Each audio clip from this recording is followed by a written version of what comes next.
This podcast is made possible by the listener members of Nashville Public Radio. You've probably heard by now that Congress voted last week to claw back funding for public media. That means we here at Nashville Public Radio and WNXP, as well as public media outlets across the country, face some difficult times ahead. It's a big blow. Specifically, our operating budget will fall short of the $400,000 we receive from the Corporation for Public Broadcasting. Nationwide, the public media ecosystem will be severely damaged.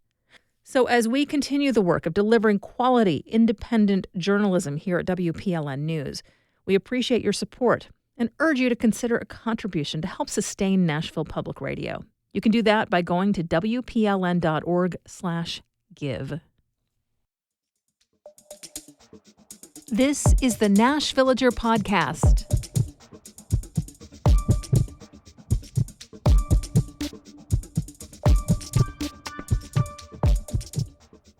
It's July 21st, 2025. 2 years ago today, in Vietnam, archaeologists made a tremendous find.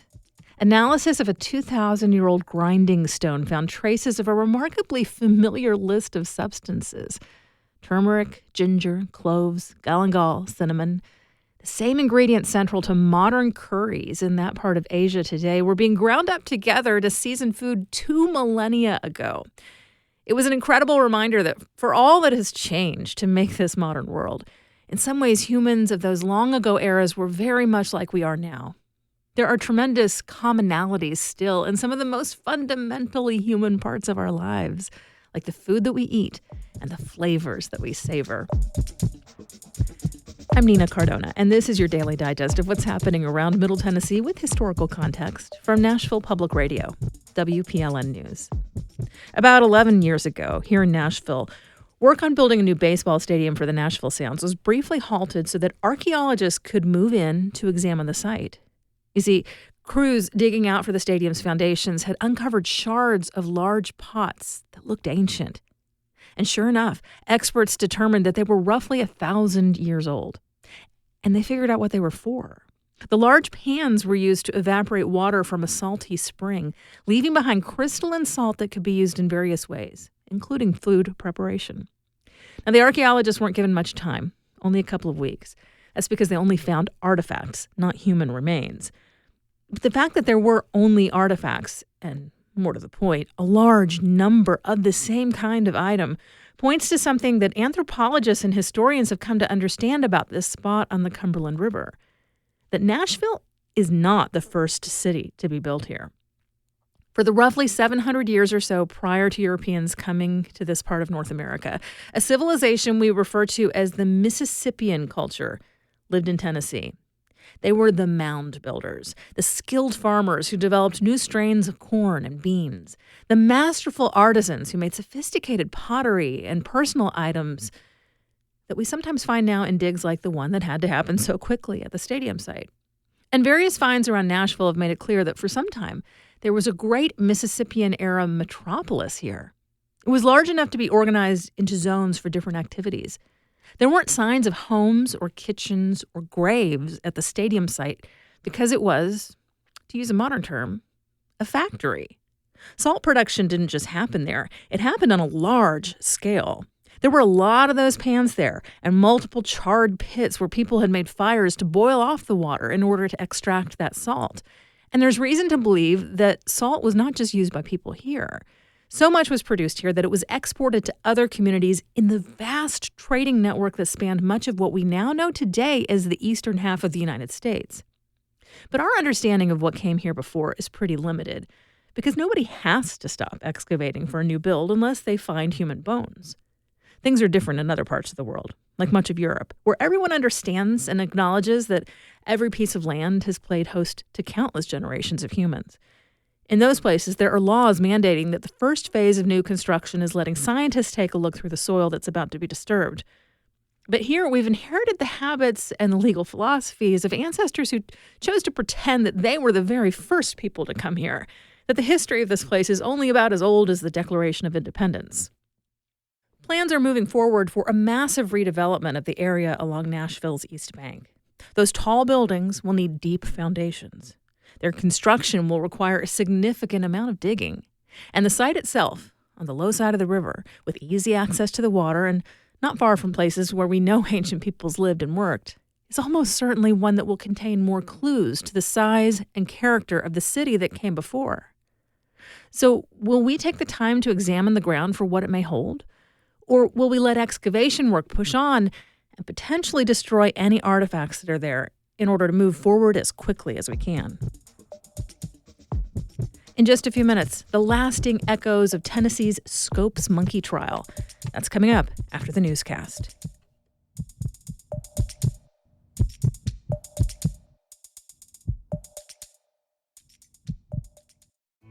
Are you proud to listen to Nashville Public Radio? You should be, and here's one reason. The local journalism you depend on, it truly is as good as it gets in the world of public radio. WPLN and WNXP stories have recently won regional and national honors for our music journalism, education reporting, the deep interviewing on This Is Nashville, and our in-depth podcasts. When you tune in, you're hearing your neighbors, and they're some of the best journalists in the nation. Here's the latest from WPLN News. During a visit to Nashville Friday, Homeland Security Secretary Kristi Noem said ICE will be sending more officers to the city in the absence of a partnership between local police and federal immigration agents.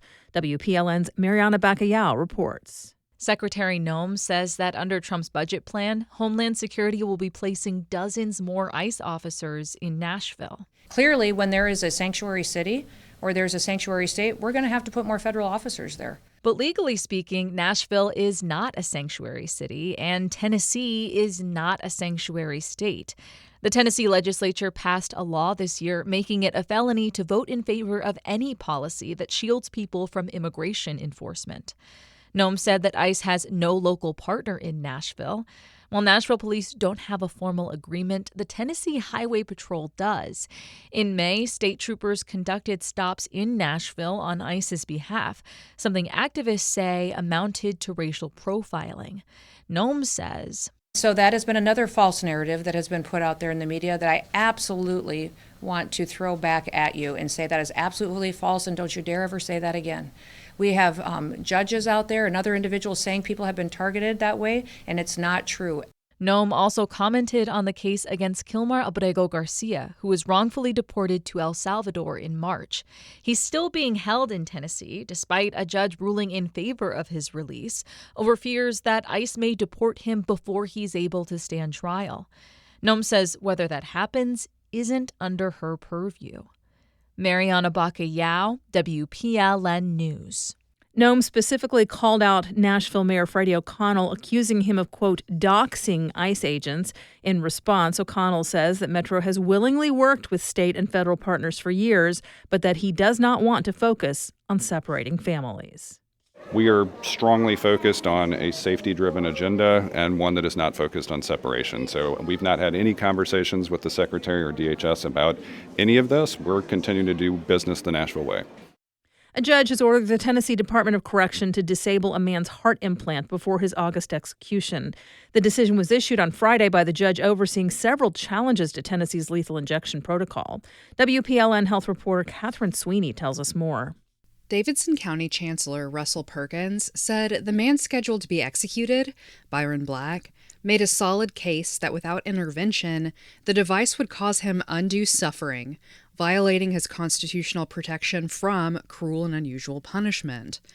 Black, whose execution is scheduled for August 5th, is in heart failure. So he has a sophisticated implant designed to shock his heart if it goes out of rhythm. His attorneys were concerned it would attempt to revive him using painful jolts as he dies. Black's legal team argued the only way to make sure there were no painful shocks would be to bring in a highly trained medical expert and high-tech equipment to disable the device. The state argued Black does not have a constitutional right to different treatment in the lethal injection process, and that he wouldn't feel the pain regardless since he'd be unconscious. Chancellor Perkins ruled the risk of pain was too high, especially since the state failed to prove that disabling the device would be overly burdensome. He ordered the Department of Correction to bring in experts and equipment to fully deprogram the implant. Catherine Sweeney, WPLN News. A federal judge has permanently blocked part of a Tennessee law that makes it a felony to recruit or transport a minor for an abortion without parental consent. The judge's decision hinges on the vagueness of the word recruit, which is not defined in the state code, according to the Tennessean. Abortion is not legal in Tennessee. The judge says that means the state could potentially criminalize speech related to finding or providing illegal abortions within the state. But she ruled that informing Tennessee residents, whether they are adults or minors, where they can receive out-of-state abortions is protected speech. Construction on the new Titan Stadium has been halted after a noose was found at the construction site. The Tennessee Builders Alliance, a joint venture partnership for the stadium, called the noose a racist and hateful symbol after it was discovered last week. The alliance has launched an investigation and is offering a reward for information leading to the identification of those responsible. Metro Nashville police are also investigating the incident. In the meantime, the Tennessee Builders Alliance is requiring additional anti-bias training for every person on the stadium site. Well, as the Nashville Symphony looks for its next music director, it's welcoming back the man who directed the orchestra the last time it was between leaders. Leonard Slatkin is one of the nation's most renowned conductors. In 2006, when longtime conductor Kenneth Skirmerhorn died unexpectedly, Slatkin stepped in to shepherd the organization through the move into its own symphony hall. And the search ultimately selected Maestro Giancarlo Guerrero. After 16 years, Guerrero moved on. And last week, the symphony announced Slatkin will again serve as interim music director. That means Slatkin will be the conductor in residence as the ensemble celebrates 2 decades in the hall that he helped open. You'll find more news anytime at WPLN.org. This month has marked the 100th anniversary of the Scopes monkey trial in Dayton, Tennessee. The debate on what educators can teach in the classroom has had lasting effects in Tennessee and surrounding states. The Appalachia Mid-South Newsroom's Jackie Sieber reports that's especially true amid a new wave of government scrutiny of public education. On a sunny morning in Dayton, around 50 people gather inside the Ray County Courthouse. It's where the Scopes trial took place in July 1925. The crowd listens to presentations about the history of the trial and the relationship between science and religion. The basic freedoms of speech, religion, academic freedoms to teach and to think for oneself, defended at Dayton, are not so distantly removed. Each generation, each person must defend these freedoms or risk losing them forever. That's Jerry Summers, a Chattanooga-based lawyer reading the back cover of the autobiography of John Scopes, the defendant in the trial. Next to him is Harry Lawrence, a retired ophthalmologist and pastor whose parents met at the trial. When I was in medical school in the 1950s, 53 to 56, you still could not teach evolution in the state of Tennessee, not even in medical school.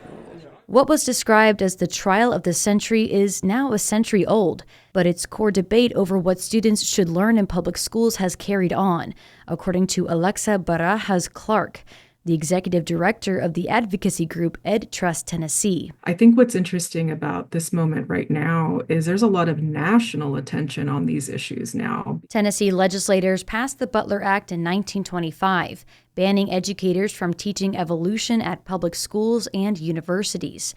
Months later, John Scopes was put on trial for violating that law. At Wednesday's symposium, historian Ed Larson explains the trial's less-than-organic origins. When Tennessee passed the law, Dayton resident George Rapley saw a newspaper advertisement from the American Civil Liberties Union offering to defend a teacher willing to defy the law. Larson says Rapley proposed the idea to local leaders, who then recruited Scopes. Why don't we indict one of our school teachers and have a test case? Because this is big news. Passage by Tennessee of the anti-evolution law was front page news around the country because it was part of the culture wars. Scopes was eventually found guilty and fined $100. Echoes of Scopes can still be found in present-day debates over how public education should operate. At the federal level, President Donald Trump has called for public schools to dismantle any diversity, equity, and inclusion programs. States have passed restrictive laws like Tennessee's 2022 Age-Appropriate Materials Act that requires schools to ensure library materials are appropriate for the intended grade level. Zan Lasko is a retired elementary school librarian affiliated with the Tennessee Association of School Librarians, or TASL. All of these banning attempts is just because people don't agree with what's in the book. They don't agree that they think it's vulgar, or they think it's obscene, or they think it's whatever. And that's fine, but by law, that is not a reason to take it out of the library. It's a First Amendment right. That's it. Advocates say they are carrying on the spirit of the Scopes trial by continuing the fight for freedom of education. And in today's political climate, Clark says it's particularly important. I think the rest of the country is catching up to what's already been happening in Tennessee. And so if you hadn't been paying attention, like this is what it looks like to have a legislative body dictate what's happening in classrooms. For the Appalachia Mid-South Newsroom, I'm Jackie Sieber. We do this roundup of Nashville news every weekday. Please consider subscribing on your favorite podcasting app. Thanks so much to all of you who've left 5 stars, a thumbs up, or a review in your app of choice. That little bit of love really does tell the algorithms that more people should hear about us.